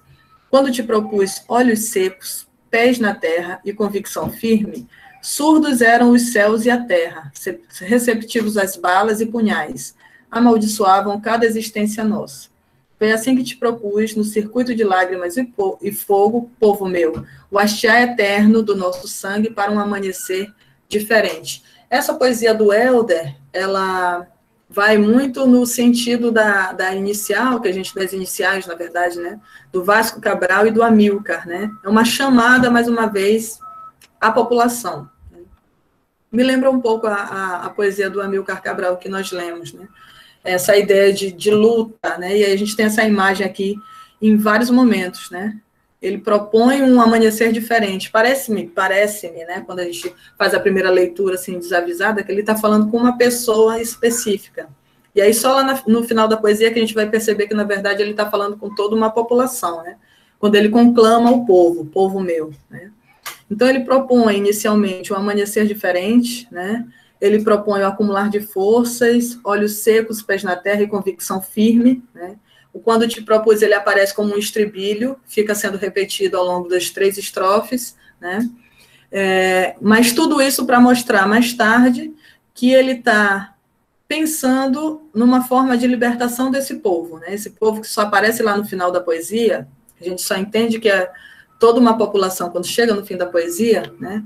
Quando ele termina dizendo, foi assim que te propus no circuito de lágrimas e fogo, povo meu, o hastear eterno do nosso sangue, para um amanhecer diferente, né? Ou seja, projetando para um futuro que seja diferente daquele que estava permeando aquele presente deles, né? E aí, claro que o Helder Proença ele está dialogando com esse contexto pós-colonial, em que existem muitas guerras civis, né? É um tema sempre recorrente nas poesias, eu percebo isso quando eu estudo como um todo, né? As poesias africanas de língua portuguesa, mas aí eu vi isso também agora com muita força em Guiné-Bissau, né? Para além da questão linguística, que é importante também, que a gente está discutindo, essa questão de superação do pós-colonialismo, né? Na verdade, do colonialismo, o que fazer no período pós-colonial? Qual é o nosso projeto de nação, né? Então, essa ideia de povo com letra maiúscula, assim como o Amílcar Cabral fala anteriormente de humanidade com H maiúsculo, né? A gente pensa esses forjamentos, né? Esses imaginários que a gente tem do que seja essa nação, e como essa nação ela tem que, de certa maneira, andar unida para poder efetivamente formar esse país, né? Essa ideia de comunidade imaginada, como a gente já falou. Bom, e aí a gente vai adiantando, esse é o Francisco Conduto de Pina, né, o nosso penúltimo autor, também muito conhecido em Guiné-Bissau. Foi o primeiro escritor a publicar uma obra integral escrita em crioulo, também um pioneiro, né, dentro da sua perspectiva de escrita literária. A sua poesia oscila entre o português e a língua nativa do seu país, exaltando temas como a liberdade e a igualdade, estreou no campo literário com a obra Garandessa de Nochon, né? E aí vocês estão vendo que é em crioulo guineense, né? Aqui a gente tem duas obras dele, que é Palavras Suspensas e O Silêncio das Gaivotas, aqui embaixo da foto dele, em 1978. A maior parte da poesia de Conduto de Pina está em português. No entanto, a língua guineense, mais conhecida como crioulo, sempre se faz presente em Palavras Suspensas. A despeito de ser um volume de poemas em português, podemos repigar aqui e ali sinais de crioulo. Entre suas obras destacamos O Silêncio das Gaivotas, que está aqui, as duas que estão aqui na foto, né, gente? Silêncio das Gaivotas e Palavras Suspensas, uma de 1997, outra de 2010. Muito sobre o Francisco, mas eu quase não achei poesia dele, né? Queria trazer algo que fosse mais aproximado com a perspectiva que a gente está trabalhando, que é sempre pensar de uma maneira como as questões nacionalistas elas se refletem na poesia, né? Ou as questões linguísticas de conflito entre língua do colonizador e língua nativa, né? Mas aí eu não encontrei nada do Francisco nesse sentido. Eu trouxe essa poesia que se chama Criança, né? Essa é bem pueril mesmo, né? Parece assim parece os autores da segunda fase do romantismo que não estavam ligados com as questões nacionais, né? Aquela poesia conhecida, né, que a gente conhece desde que estuda no ensino médio, né, na educação básica. Que saudade que eu tenho da aurora da minha vida. Então, quando eu vi essa criança aqui do Francisco Conduto de Pina, me pareceu bem inocente mesmo, né? Quando a luz do sol que brilha pela manhã, és tu, inocente ser, que apenas queres brincar. Não sabes odiar, não sabes desprezar. Só queres, criancinha, amigos arranjar. Na tua inocência, na tua espontaneidade. Dizes o que ouves para um bom amigo cativar. Tens mãe, tens pai, mas pertences a todos, tal como aquelas sem mãe e sem pai. Flor de um jardim que a todos encanta, embora seja só o jardineiro a regá-la. Então, o que a gente observa é o naif mesmo, né, nessa poesia, falando da infância. Não é nem uma poesia memorialística, não. É uma poesia que fala mesmo da inocência da criança, né? E não, parece que, de certa maneira, não desenvolve para além disso, mas foi o recorte que deu para fazer desse autor, né? Como eu não tive muito acesso à poesia dele, não consegui ver nada que pensasse mais as questões nacionais, né, as questões linguísticas do país. E aí a nossa última autora de hoje, a Filomena Embaló, que é uma autora que eu acho particularmente muito interessante, porque ela tem uma história de vida, né? Ela mora na França, mas é uma guineense de coração, e ela para além de uma autora literária, ela é uma grande pesquisadora das literaturas, ela também é uma crítica literária, né? Então ela escreve muito sobre a literatura produzida em Guiné-Bissau, né? Criticamente, né? Faz as itinerâncias críticas dessa escrita, a escrita dos autores, além de produzir, né? Produzir poesia. E prosa também, mas o forte dela é poesia. Nascida em Angola em 1956, é filha de pais cabo-verdianos. Em 1975, os acasos da vida levaram-na para a Guiné-Bissau, país que adotou e em cuja luta dos primeiros anos de independência se forjou a face guineense de sua identidade. Formada em Ciências Econômicas na França, Filomena ocupou cargos na função pública bissau-guineense no país e no exterior. Atualmente trabalha em Paris, numa organização intergovernamental. Tem publicações diversas em revistas e jornais de artigos sobre a economia guineense e literários, além de romances e contos. As encruzilhadas do seu percurso multicultural inspiraram seu romance Tiara, editado em 1999. Carta Aberta é uma recolha de contos e textos seus, que foi publicada em 2005. E Coração Cativo, lançado em 2008, é o seu primeiro livro de poemas. E aí a gente tem aqui os 3 livros dela, tá? Que é o Coração Cativo e o Carta Aberta, como vocês veem, publicado pela UNEAS, né, e tem capas bem parecidas, e o Tiara, que é uma edição diferente, deixa eu ver qual é a editora, não dá para ver aqui a editora do Tiara, mas dá para a gente perceber que é uma outra edição, né. E aí, a poesia que eu trouxe para a gente finalizar esse momento é uma poesia que nos remete ao princípio, né. Não sei se vocês lembram que quando a gente estudou Cabo Verde, eu falei da Eneida Nélia aqui mais cedo também, Uma das poesias que eu trouxe para a gente analisar, da poeta cabo-verdiana, foi uma poesia sobre o Amílcar Cabral, né, que se chamava Cabral, referência da minha terra. Então, essa imagem do herói que trabalhou pela independência desses dois países, né, tanto de Cabo Verde quanto de Guiné-Bissau, ela é sempre muito recordada, né? Essa imagem do Cabral, vez ou outra, ela aparece na poesia, nas poesias desses dois países. E aqui na Filomena Embaló a gente tem um caso parecido com o da Eneida Nelly, né? Ela escreve um poema de homenagem ao Amílcar Cabral, né? O título do poema é Enterraram o Sonho de Cabral.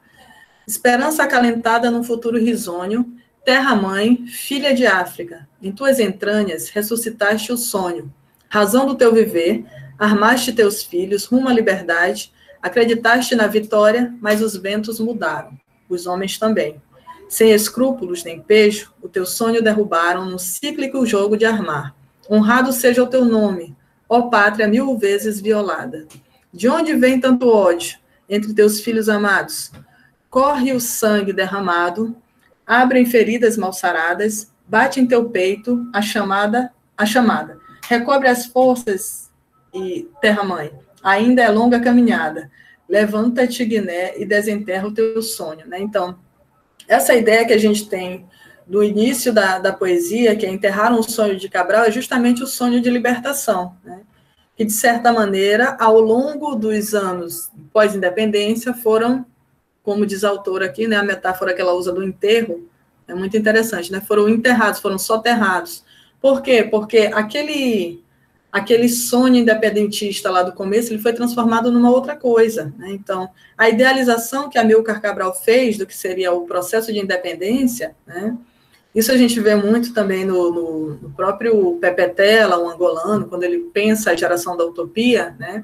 Que é justamente não só a ideia da geração da utopia, mas a superação dessa utopia, né? Como na prática a teoria que foi tão bem pensada, o sonho que foi acalentado, infelizmente se torna uma coisa monstruosa, né? E isso a gente vê continuamente em todos os processos de independência dos países africanos de língua portuguesa. Tanto que eu cito Angola, né, a Angola de Pepe Tela, mas a gente está falando de Guiné-Bissau, a gente está falando de Cabo Verde, próxima semana a gente vai falar de São Tomé e Príncipe também, então os processos históricos são muito parecidos, né? Os processos de independência em que um partido alcança o poder, né, com uma ideia de libertação nacional, mas transforma isso no revés do que era inicialmente, né? Então, essa ideia que a Filomena Embaló traz, Filomena Embaló Couto, né, traz de que esses sonhos foram enterrados, é justamente uma crítica ao que foi feito depois do período colonial, né? Como esse período pós-colonial, ao invés de um sonho, se tornou um pesadelo para a população de todos esses países, né? E como isso pode também, de certa maneira, como se pode pensar num futuro, né? A gente volta para o Vasco Cabral, vamos projetar o futuro, a gente volta para o Helder Proença, né? Essa ideia de andar de mãos dadas, de pensar num povo unificado, um povo com letra maiúscula. Tudo isso aparece também nessas poesias, e a gente vê, claro, os esgarçamentos, claro que a gente sabe que a utopia não é fácil de ser encontrada, não é só a utopia mesmo porque a gente não consegue alcançar, mas como, de certa maneira, isso ainda serve de modelo, né, para que a gente possa sonhar com um futuro melhor. Então, eu acredito que essa poesia de Guiné-Bissau, ela vem muito, principalmente a poesia de extração nacionalista, né, que foi a que a gente mais abordou aqui, ela vem muito nesse sentido, né, de pensar um país unificado, um país melhor, um país mais humano, como disse o Cabral na sua poesia, né, uma humanidade realmente altiva, grande, e que possa, de certa maneira, comungar, né, viver em comunhão. Mesmo que isso ainda não tenha sido alcançado, mas pelo menos é o sonho que esses poetas da Guiné-Bissau, em muitas das suas poesias, acalantam, desculpa. E aí é um pouco o que eu quero deixar de mensagem, né, para a gente pensar ao fim dessa apresentação. Eu trouxe, claro, 2 citações aqui, tem os contemporâneos, né? Esse slide vai ficar disponível aqui para a gente, para quem precisar, né, esse material. Aqui a gente tem vários autores, não deu para abordar todos, é muita coisa ainda, muita coisa que tem que ser discutida, né? Guiné-Bissau é um mundo de literatura. Eu acho que não cabe mais a gente falar desses hiatos, né? Tem muita gente que pesquisa Guiné-Bissau e diz assim, Guiné-Bissau tem um hiato na literatura, porque a literatura começou muito tardiamente. Sim, mas isso daí já foi superado, né? Talvez isso pudesse ser dito lá dentro da década de 90, de 1990. Agora não, agora a gente já tem uma produção muito florescente, como foi mostrado aqui, claro, um recorte, né? Mas para se pensar esse país a partir da sua literatura também, da sua produção cultural. E aí eu tenho duas citações finais, uma é da Moema Parente Alga, que eu vou mostrar o livro, que é a tese dela, que eu falei lá no início, e aqui não é o Odete Semedo, é o Rui Jorge Semedo, que é um jovem autor, acho que ele está até aqui, ó. Rui Jorge Semedo, Retrato, que ele também segue essa trilha de ser tanto um autor literário, quanto um crítico da literatura que está sendo produzida em Guiné-Bissau, né? Então, a Moema Parente fala o seguinte, o pertencimento e a compartilha da história comum, com seus mitos, crenças e tradições, ancorada no momento fundador da nacionalidade, foi o libertar-se do jugo colonial. Os escritores, em seu papel de bardos, reflexos e porta-vozes de uma consciência, de uma identidade coletiva, né? Então, é muito o que a gente viu aqui, né? Quando a gente pensa esse povo guineense, que é tão aclamado na poesia. E aí o Rui Jorge fala o seguinte, por ser um país multiétnico, de encontro de manifestações culturais, a Guiné-Bissau se nos apresenta como um espaço com características próprias, que favorecem a criação literária. No entanto, aguarda por um engajamento maior de confluência de iniciativas literato e instituições públicas e privadas para possibilitar uma afirmação efetiva no mundo das letras, né? Então, o que o Jorge Semedo faz aqui no final é uma crítica, né? Ele mostra que o panorama existe, né? Que existe um favorecimento dessa criação. O que falta é incentivo ainda para que seja realmente efetivada, né? E aí, claro que vai uma crítica estatal, né? Para o governo que não investe efetivamente em políticas culturais, políticas públicas pensadas para a cultura, né? Então, fica essa aclamação aí, claro, para consolidação da literatura, a literatura independente do braço do Estado, está apoiando ou não, ela está sendo produzida, né? Mas, obviamente, que se houvesse mais incentivo, seria mais interessante para esses autores, né? Assim como é também uma crítica que a gente pode fazer para o nosso país, aí no governo que a gente está agora, que não valoriza a cultura, não valoriza a educação, né? E, obviamente, que quem trabalha nesses setores sofre, né? Pena na mão de governos que têm esse perfil autoritário e um perfil que não se importa com o nosso futuro, né? Porque pensar em educação, pensar em cultura também é pensar no futuro do nosso país, da nossa nação. É isso, gente. Aqui estão as nossas referências, tá? Como eu disse, o material vai ficar disponível, outras referências, principalmente de crítica literária, eu repassei para a organização e certamente eles devem ter passado para vocês por e-mail. E então é isso, eu estou aberta aqui para as contribuições e quero ouvir vocês, que eu também já falei bastante hoje, né? Obrigada aí pela atenção. Como sempre, professora, você traz muitos elementos para ser pensados, e quando você foi falando, eu me lembrei de algumas participações de algumas atividades que nós duas estávamos, eu lembro exatamente, uma dessa foi o Lopito Feijó, que foi na UFM, e que ele faz uma discussão gigantesca sobre essa questão da linguística, né? E como isso é uma discussão muito presente em África, né? E aí eu lembrei de um termo que, eu não sei se você lembra, que eu lhe peguei no corredor e a gente ficou conversando, que eu achei fantástico, que foi interpenetração idiomática, né? Que é um conceito que ele utiliza para falar exatamente dessa intervenção da língua, né, afetiva, dentro da construção da própria literatura na língua oficial, né? Então, a utilização de termos, de terminologias da língua afetiva para a construção da poesia, né? E aí, eu não conhecia o Odete Semedo, eu conheci há pouco, algumas coisas que eu conheço é mais sobre os artigos que você faz, eu já tive acesso da sua pesquisa, e que foi quando a gente pensou nessas de literatura portuguesa, né? Eu falei, seria tão interessante a gente pensar num curso onde as pessoas tivessem a oportunidade de conhecer esses autores, né? Conhecer mais, porque parece que quanto mais a gente estuda, mais a gente descobre. Descobre novos livros, novas poesias, novos autores, e a gente percebe um universo gigantesco que é isso tudo. Tipo, Guiné-Bissau não imaginava uma literatura tão rica, e essa aula me trouxe essa literatura extremamente rica e vasta, né? E aí, dentro da questão da linguagem, eu queria conversar com vocês sobre se existe algum estudo que fala dessa discussão de linguagem vinculada a Fanon, né? Porque Fanon é um autor, um pensador muito importante nessa discussão da linguagem, né? O Pele Negra de Máscaras Brancas. Aqui comigo, ó.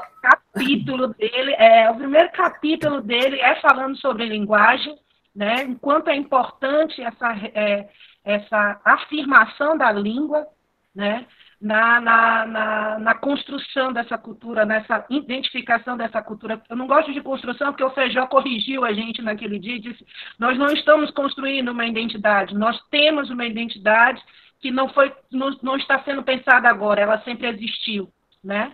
Então, o quanto isso é importante na afirmação da linguagem. Eu queria que você falasse um pouco sobre a questão do Fanon, se existe esse pensar nesse debate do Fanon sobre a literatura. Sim. A gente faz um bloco com outras perguntas, ou eu já respondo? Vai dialogando. Tinha perguntas muito bacanas, entre elas o Fábio Henrique Gonçalves. Saber se ele tem decidido fazer a pergunta direta. Você quer fazer? Fale aí, Fábio. Posso fazer. Está ouvindo bem? Posso fazer. Estou ouvindo, sim. Pergunta para você. Posso fazer agora, logo? Pode. Aí a gente... Tá ok. Antes de tudo, parabéns para a professora Cláudia, que também é minha prima, né? Então, eu costumo pensar que ela é a parte da família que deu certo. Então, parabéns pela excelente exposição, foi muito bacana. Eu vou ler minha pergunta, que ela é um pouquinho grande, tá? Assim, pensando não apenas em Guiné-Bissau, mas em todos os países africanos que falam a língua portuguesa. Quando a gente compara as literaturas desses países com as literaturas produzidas em colônias que pertenceram à Inglaterra ou à França, por exemplo, dá para a gente concluir que o reconhecimento internacional, a maior divulgação, um maior espaço editorial, tudo isso tem a ver com a língua do colonizador? Ou seja, o fato da ex-colônia falar inglês ou francês e não português, dá a ela alguma vantagem quando pensamos no mundo literário? Se a Chimamanda fosse da Guiné-Bissau e não da Nigéria, por exemplo, a carreira literária dela teria outro tamanho? Sim. Muito bom. Podemos fazer mais uma, professora? Pode sim. A Ângela Afosini. Você quer fazer a pergunta, Ângela? Ângela?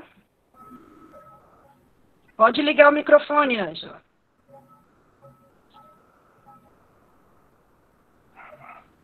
Acho que... Será que ela não está mais conosco? Não, ela está, professora. Tá. Eu dei uma olhadinha antes de perguntar. Tá. Se tiver a pergunta escrita também, né, a gente encaminha. Ou a gente aguarda ela se manifestar? Não, eu vou entrar aqui e fazer a pergunta, professora. Eu tinha. E aí, deixa eu ver aqui. O texto de Paulo Freire vai de encontro ou ao encontro? Tá. O que eu estava falando do Paulo Freire, que é sobre o Amilcar, né? Isso. Tá. Apareceu a Ângela aqui agora. É isso mesmo. Desculpa, a minha netinha está junto comigo, está chorando. Aí eu estou aqui tentando acalmá-la também. E essa pergunta mesmo. Eu queria saber, porque você falou do Paulo Freire lá no início, né? Eu não entendi direito se você falou que ele vai ao encontro ou de encontro. Deixa eu dizer. Então, o texto do Paulo Freire, que é esse aqui, eu queria até mostrar para vocês. Ele está aberto aqui. Deixa eu ver se eu consigo reproduzir rapidamente. É um texto que vai falar sobre o Cabral, né? Eu não lembro qual foi o contexto que eu utilizei para esclarecer aí se é o de encontro ou se é o ao encontro, assim. Não lembro o que é que eu falei inicialmente, mas deixa eu mostrar para vocês aqui o texto. E aí, se puder esclarecer também, a gente dialoga, né? Enquanto isso, eu vou respondendo as outras perguntas, tá? Deixa eu ver aqui. O texto é esse. Não sei se está aparecendo aí, talvez já esteja projetando. Tá, então vamos começar com a pergunta da Jamile, né, que é esse primeiro capítulo do Fanon, que é um capítulo que fala sobre a linguagem, né, e aí o Fanon ele vai fazer uma colocação que é muito interessante. O capítulo se chama O Negro e a Linguagem.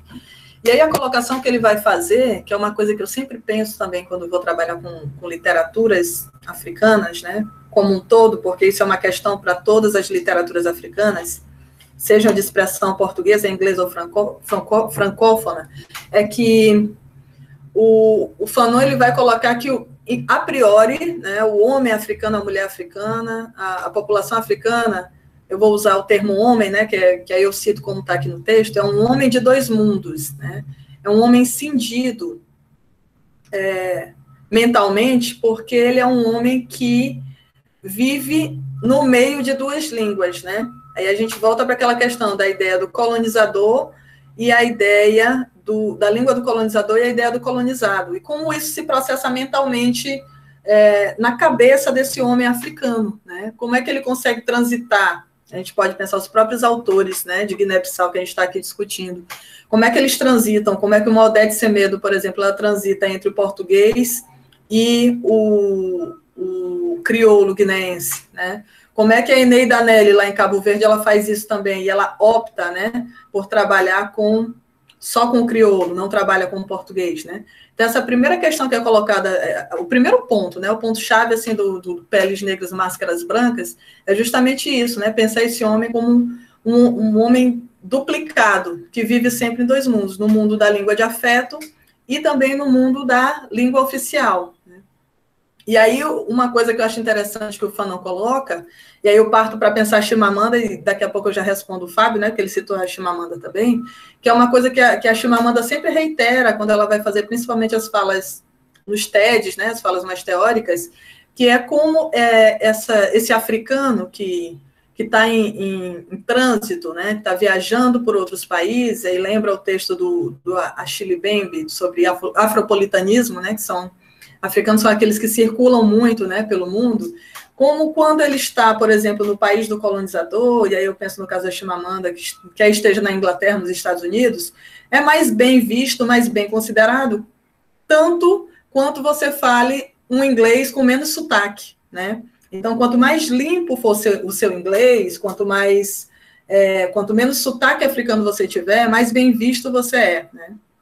Então, acho que isso responde muito à questão da linguagem, né? Porque o Fanon, ele fala muito disso aqui no livro dele, né? Na tese dele, que é justamente isso, esse africano, para ele ser bem assimilado, ele tem que ter todas essas características do colonizador, né? Então, ele tem que ser um cara que se vista bem, né? De boa condição financeira e, principalmente, que fale bem, no caso do Fanon aqui era o francês, né? Que fale um francês sem sotaque de africano, porque é isso que marca justamente, você não é um francês de pura cepa, você é um francês de um país colonizado, né? Então, como isso age mentalmente nas pessoas, né? Ao invés da gente fazer questão de falar o nosso inglês com sotaque, o nosso francês com sotaque, né, para marcar a nossa posição de estrangeiros, como eles mesmos fazem quando vêm aqui no Brasil, por exemplo, né, ou quando chegam, sei lá, nos países africanos, é o contrário, né? A gente faz questão de falar um inglês perfeito. Quanto mais aprimorado, né, o inglês, o francês, sei lá, o espanhol, menos a gente marca o nosso lugar de estrangeiro, né, de fora daquela terra. Então, essa questão da linguagem, para mim, é crucial, até para a gente pensar mesmo nessas literaturas, mesmo produzidas em português, né, e as aproximações, né, que isso traz para a gente pensar a produção literária desses autores, como a língua, né, a linguagem marca muito essa produção, né. E o Fanon sempre pensado como um precursor disso tudo, porque o Fanon estava produzindo ali no início do século XX, sendo mal compreendido, né, porque a tese dele nem sequer foi aceita, ele teve que apresentar um outro trabalho para ser aprovado, e mais tarde esse livro virou uma referência, né, porque ele traz uma série de elementos que nos ajudam a pensar hoje em dia como esse racismo ele se perpetua, né, ele prolifera ainda nos dias de hoje com as mesmas estratégias do início do século XX, né, ou com as mesmas estratégias do início do XIX, né, como esse racismo ele se reatualiza nos nossos contextos e consegue se perpetuar, né. E aí, pensando a pergunta do Fábio, é uma pergunta muito boa, né, porque é pensar se esses autores fossem anglófonos, né, a questão que tu colocou aí, tu falou da Chimamanda, se teriam tanta projeção, né? E essa defasagem editorial, um dos autores que eu apresentei aqui para vocês, o Abdullah Silá, ele tem uma editora, né, em Guiné-Bissau.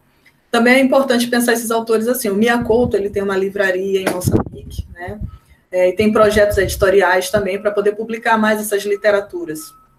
Então, essa falta de alcance mesmo, eu acredito que isso que tu falou responde mesmo, Fábio. Se fosse, talvez, um autor de expressão inglesa ou de expressão francesa, talvez tivesse maior alcance, né? A gente vê, por exemplo, uma Chimamanda, ou uma Sefiata, uma Bushi Mcheta, né? Chega por último na gente, a gente conhece, claro, a Chimamanda é muito conhecida, né? Mas essas outras autoras circulam muito mais, né? São muito mais traduzidas para outras línguas do que se a gente pensar, por exemplo, os autores de língua portuguesa, né? E aí essa defasagem que a gente conversou, que é educacional, que é editorial, ela também vai refletir muito fortemente nessa falta de circulação dessas literaturas, né? Para a gente chega, eu converso muito, a gente compra muito, né? Eu e o Fábio, a gente compra muitos livros. E aí a gente conversa muito sobre isso, né? Ai, meu Deus, eu quero um livro que é em português, mas a gente só encontra na Europa, não está editado aqui no Brasil. E aí, quando a gente vai converter do euro para cá, a gente vai gastar, sei lá, R$200, R$300 num livro, né? Então, é muito complicado. A gente sofre com essas questões editoriais e elas, de certa maneira, influenciam a nossa construção literária, né? Porque, claro que eu não vou ler um autor que não é editado aqui no meu país. É muito pouco provável, né? Então, é complicado, né? E são questões que a gente tem que resolver também, são iniciativas que a gente tem que tomar, né? Como os próprios autores tomam nesse país, o Abdullah Silá, o Mia Couto, né? De fazer suas próprias editoras e tomar suas próprias iniciativas, fazer com que essa literatura circule. Eu acho que um dado revelador, eu pesquisei rapidamente aqui para trazer essa estatística, a África tem quatro prêmios Nobel de literatura, e, se não me engano, os 4 escreveram em inglês. Então, acho que é um dado que revela bem assim, a posição que, de acordo com a língua do colonizador, determinado autor ele vai ocupar. Isso, o espaço que ele ocupa, né? É o Wole Soyinka, o Coetzee, Nadim Gordimé e eu acho que o Chinua Achebe também. Então, os 4 prêmios Nobel que tem na África são todos de expressão inglesa, né? Bem lembrado. É isso mesmo. Vamos esperar, né, de expressão portuguesa aí, pleitear e ganhar o Nobel. Se bem que ganhar o Nobel, né? A gente está querendo decolonizar essa coisa toda aí. Ganhar o Nobel não é o mais importante, não. Acho que fica a questão só... Ângela, você quer botar alguma questão para essa discussão do Paulo Freire? Não, na verdade é que eu não tinha entendido, eu talvez tenha posto o microfone no meio da conversa e fiquei na dúvida se ela tinha dito que ia ao encontro ou de encontro as colocações do Paulo Freire. Tanto é que eu perdi, não soube nem formular a pergunta, porque eu perdi a parte inicial da fala dela, né? Então, eu não entendi se as ideias do Paulo Freire se chocavam ou se coadunam com as ideias dos escritores. Sim, tá. Então era essa a colocação, né? Era isso que eu não estava entendendo lá no começo, mas eu não lembrei o que eu estava falando. Exatamente, eu perdi a parte inicial. Eu só peguei quando você falou, eu fiquei na dúvida. Ela falou de encontro ou ao encontro. Aí eu fiquei nessa dúvida, só essa questão. Tá. Pronto, é isso. Então, o Paulo Freire, ele escreve, eu acho que eu não consegui projetar, ele escreve um texto que é um texto falando do Amílcar Cabral, né, e que vai justamente falar de como essa língua... É muito parecido com tudo que a gente estava falando aqui no início da nossa conversa, né, e principalmente essas questões que tensionam a língua portuguesa com a língua local, né, e aí o Paulo Freire, ele faz uma colocação muito dura, né, que é justamente falar esses países de língua portuguesa, que eu não considero países de língua portuguesa, né, eu considero, inclusive, essa expressão, países de expressão portuguesa, muito colonialista. A colocação que ele faz é nesse sentido, né? De fazer uma crítica muito dura. É no sentido de defesa da... dos autores portugueses, ele está falando especificamente do Amílcar, né? Mas dos autores como um todo, e de pensar essas expressões que são muito coloniais mesmo, né? Então, é muito território falar a língua dos africanos de língua portuguesa, de língua inglesa, de língua francesa, né? São coisas também que a gente tem que pensar como é que a gente vai desmantelar, né? Como eu falei anteriormente, desmontar, né? E normalmente quando a gente chega em Portugal, os portugueses dizem que a gente não fala português, a gente fala brasileiro. Mas, olha aí. E aí tem um autor aqui que é conhecido, que é o Marcos Banho, que ele tem uma gramática do português brasileiro, né? Então a gente já tem autores, né? Já tem teóricos que estão pensando o português brasileiro mesmo, que o nosso português é diferente do deles, né? Sim. Quando eles falam que não é um português, sei lá, eles querem dizer que é como se fala, quando eu estava falando do Fanon, né? Não é um português sem sotaques, né? Não é um português parecido com o deles, né? É uma outra coisa que a gente fez da língua portuguesa. Dentro do Brasil, a gente tem vários, não sei se eu poderia dizer isso, mas vários portugueses. Isso. Porque norte e sul são falas diferentes, formas de falar bem diferentes, né? Uhum. Gostei das colocações do Fábio, achei assim umas perguntas bem enriquecedoras. A questão da ideia do português, da língua portuguesa, é realmente mais difícil de ser difundida aí fora. Os nossos autores brasileiros que conseguem ganhar o mundo são... Né, geralmente são as sapiências em pessoas que conseguem ganhar o mundo. Ou seja, uma tradução para uma língua inglesa ou para outro idioma. É isso mesmo. E essas questões linguísticas sempre tensionam, né? Fazem a gente pensar mesmo. Até o alcance que a gente tem depende da nossa língua. Né? Língua como marcador social. Verdade. Adorei a sua fala quanto a nossa preocupação em falar perfeitamente o inglês, sendo que eles não estão preocupados em falar perfeitamente a nossa língua, né? O brasileiro. Eles falam, simplesmente querem se comunicar. E a nossa preocupação em agradá-los é muito grande. Nós somos muito subalternos. Infelizmente, né? Infelizmente. A gente precisa melhorar isso. Exatamente. Vamos lá. Professora, a gente também tem uma pergunta do Wazei Tovey. É isso? Você quer fazer a pergunta? Quer fazer alguma colocação com a professora?